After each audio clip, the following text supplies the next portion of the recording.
इसी बीच देहरादून से बड़ी खबर आ रही है, उसे भी आपको रूबरू कराएंगे। बड़ी जानकारी, उत्तराखंड विधानसभा 2026 के बजट सत्र की तारीख घोषित कर दी गई है। 9 मार्च से 13 मार्च तक ये बजट सत्र चलेगा। ग्रीष्मकालीन राजधानी गैरसैंण भराड़ीसैंण विधानसभा में बजट सत्र का आयोजन होगा। विपक्ष ने भी सत्र की अवधि बढ़ाने की मांग की है।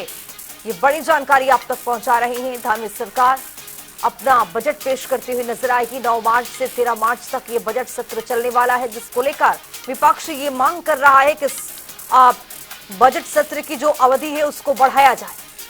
और इसको लेकर उत्तराखंड में विधानसभा 2026 के बजट सत्र को लेकर मुख्यमंत्री बहुत जगहों से ये प्रस्ताव मांग रहे थे और देखने समझने की कोशिश कर रहे थे कि आखिरकार ये इस बजट में क्या कुछ खास रखा जाए, इस बजट को और कैसे बेहतरीन बनाया जाए। इसको लेकर मुख्यमंत्री पिछले दिनों बैठक करते हुए नजर आए थे, लेकिन जैसे ही 9 मार्च से 13 मार्च तक बजट चलने की ये बड़ी घोषणा की गई मुख्यमंत्री की ओर से, विपक्ष की ओर से एक मांग भी उठाया गया कि इसकी अवधि बढ़ाया जाए। इसी खबर पर अब ज्यादा जानकारी के साथ यशराज आनंद हमारे सहयोगी देहरादून से जुड़ रही हैं। यशराज, आप कुल मिलाकर जिस तरह से तारीखें आ गई है कि किस तरह से बजट सत्र का आयोजन होने वाला है, विपक्ष की एक मांग भी अब आ चुकी है कि अवधि इसकी बढ़ाई जाए। 9 मार्च से 13 मार्च तक ये बजट सत्र चलने वाला है, जिसको लेकर विपक्ष हमलावर है। जी बिल्कुल, मैं बताना चाह रहा हूँ कि बजट सत्र इस बार गैरसैंण में आयोजित किया जाएगा। जो ग्रीष्मकालीन राजधानी है गैरसैंण यानी भराड़ीसैंण, वहां पर बजट सत्र आयोजित की जाएगी। वहीं बजट सत्र जो है वो 9 मार्च से लेकर के 13 मार्च तक ये बजट सत्र को चलाया जाएगा, यानी कि कुल 5 दिनों तक बजट सत्र चलेगा। यदि बात करें तो शासन के द्वारा इस बजट सत्र को लेकर तमाम तैयारियां की जा रही है।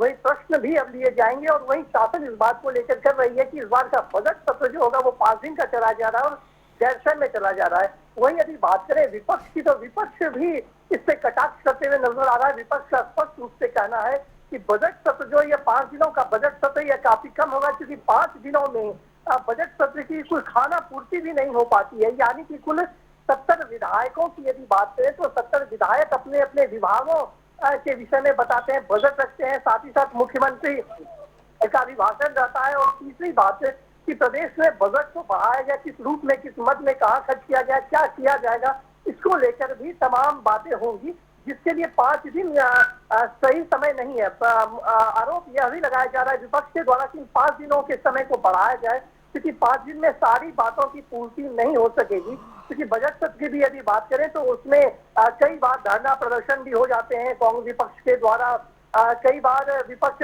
वॉकआउट भी कर देता है। तो इन सभी चीजों को देखते हुए बजट सत्र को 5 दिनों से बढ़ाए जाने की मांग विपक्षी दल, प्रमुख विपक्षी दल कांग्रेस के द्वारा की जा रही है। वही अन्य विपक्षी दल भी जो है वो भी बजट सत्र को लेकर के कह रहे हैं कि बजट सत्र जरूर बढ़ाया जाना चाहिए, 5 दिन का समय काफी कम है। लेकिन कांग्रेस इस पर फिलहाल हमलावर नजर आ रही है। कांग्रेस के प्रदेश अध्यक्ष गणेश गोदियाल ने भी स्पष्ट रूप से कहा है कि बजट सत्र जो है यह काफी कम समय के लिए किया गया है।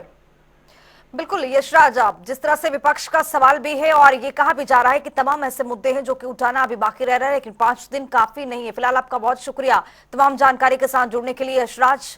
तो आपको बताते चले कि उत्तराखंड का बजट सत्र के लिए जो मुख्यमंत्री सुझाव मांग रहे थे उसको लेकर भी अब तैयारियां जोरों पर हैं और भराड़ीसैंण में इसका आयोजन किया जाएगा।